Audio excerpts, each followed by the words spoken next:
there anything different about year 3? Do you feel different? Yeah, I feel a lot better. Had a great summer, put in a lot of work, just super confident, and just still working hard. A lot of guys have talked about Todd Haley. I think brought it up. Saying, this is an important year for you. Do you kind of view it as a really important year for you? Yeah, it's going my 3rd year. Time to take a big step, so I feel like it's important. How would you assess your first? How would you assess your first 2 years in the league? Kind of looking back. I'll put it as been hurt a lot. Can't control that. It's really the main thing. Just haven't played a full season. It's tough, for guys to play half a season and come back. I start off great seasons, just too much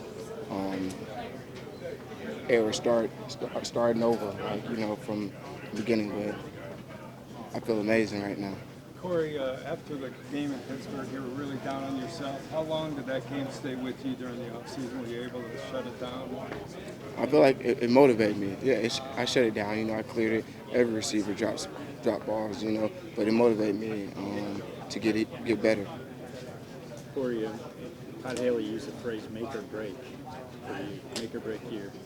Do you feel that? How aware of that are you? That this is really, hey, you got to prove it, or you might have an uncertain future with the team. I wouldn't take it that far, but it's a big year for me.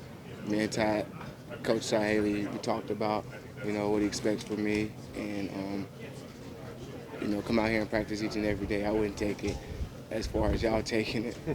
Hey, Corey, with Josh not being here, at least at the start of camp, as you said, you slide into that starting spot.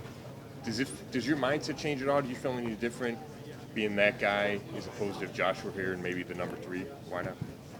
No, I've been starting since, I got to this organization. So my mindset don't change. I just got to, come every day, work hard, and show the coaches. Have you talked to Josh at all? Do you have a time when you expect him to come back? I don't know. Y'all can ask Coach Hugh about that. We just know that we're behind Josh, and we're going to welcome him back with open arms when he get here.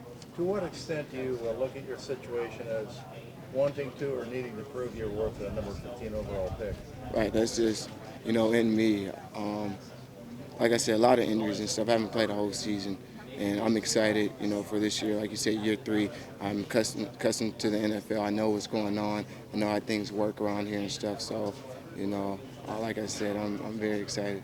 Aside from the 2 hand injuries, what has kept you from being a receiver that you think you should be?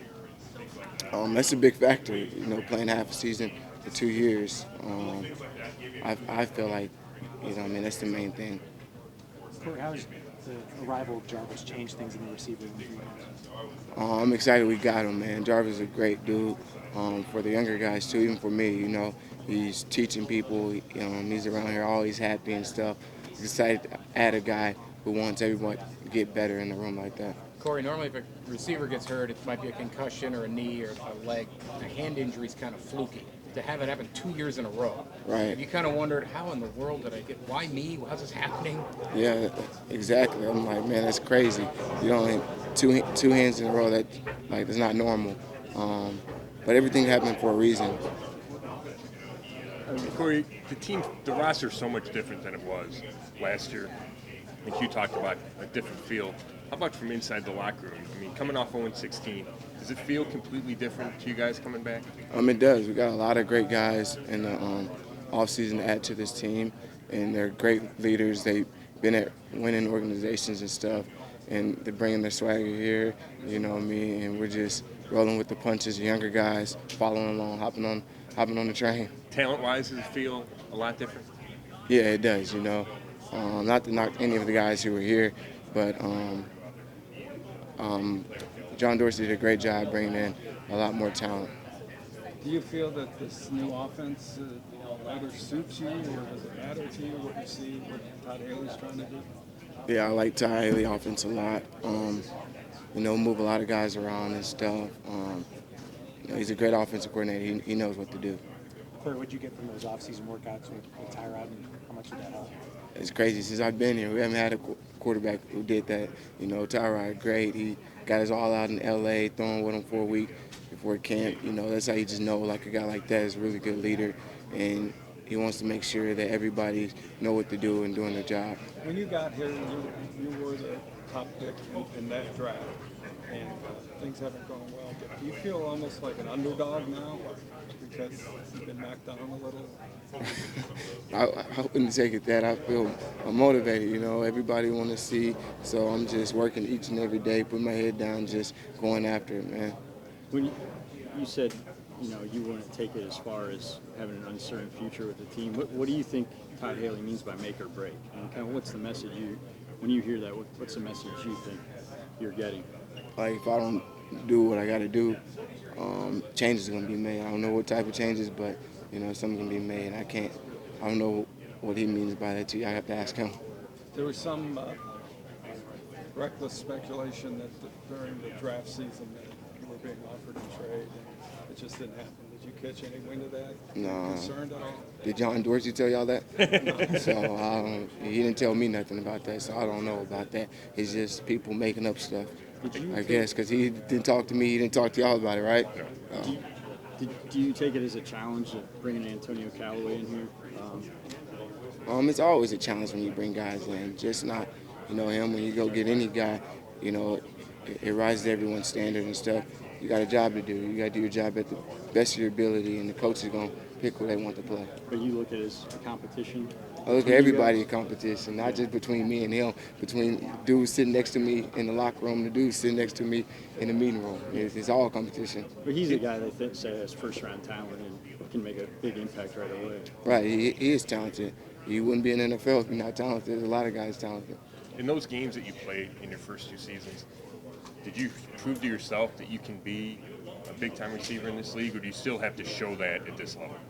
I still have to show.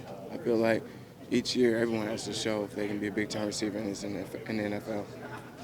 How are you different as in terms of the things behind the scenes that you do than you were earlier in your career? Have you learned how to prepare any differently? Yeah, that's the main thing. Really learn how to prepare, you know, with the books, with, you know, weightlifting, running and stuff, taking it really, really serious, like how important it is to me and for this team.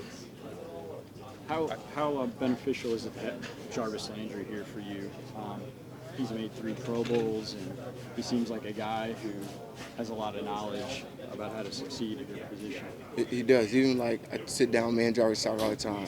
Good friend of mine. Just even from like diet, he was like, "Oh, Corey, I eat a lot of fish and stuff." I was eating bad, so I changed my diet. Just, you know, let me see if this works out. Me not getting tired. Just little stuff like that. That, you know, just experience and doing it right and stuff.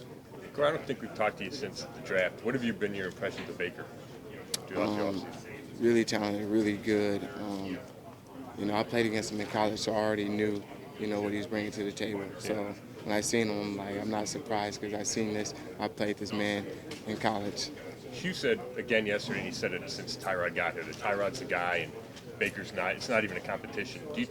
Baker's doesn't seem like he has a kind of personality. He'll just take that sitting down. How do you think Baker's going to handle being the number 2 or number 3? I think he handled it well, but he's going to come in and compete. He's going to make Tyrod better. Tyrod's going to make him better.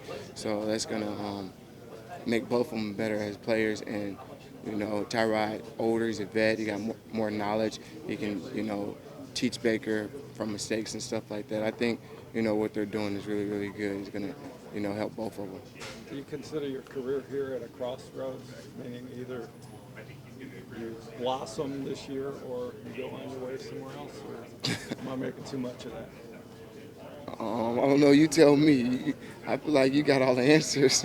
I just have the question. Yeah. I don't know. We're going to see. I'm going to do what I need to do. What's been your relationship like with Adam Henry and that wide receivers room so far? Really good. I've been knowing Coach Henry for a while. You know, I'm glad we brought him in.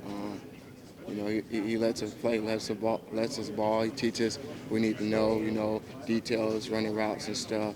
And all the receivers love him. When did you know him in the past? Draft process. When Hugh got up and talked to you guys last night, did he bring up 0-16 at all? No, we moved past that. Was there a point that you moved past it? Is it like kind of as an organization where you're not going to focus on that anymore? Use it as motivation? Yeah, it's in the past. We're looking for now in the future. You know, we're trying to win as many games this year, and we're not even on that last year wave no more. You said you were changing your diet. How did you change it? What were you eating before? I was not eating. I was eating wings, stuff like that. Now I'm eating way more healthier, fish and stuff, and it's worked out for me so far. Body change. You cook yourself, or you outsource that kind of thing? Yeah, just source, chef and stuff. Yeah. Have you changed your weight as a result, or is it about the same? It's about the same, but my main thing is maintaining my weight through the whole season. I fluctuate from up and down. Did you get too high in the past or something like that during the season? Sometimes I come in a little bit heavy, but not like overly heavy, like for my weight or anything. I mean, we can see that you're not overly heavy. What do you weigh now?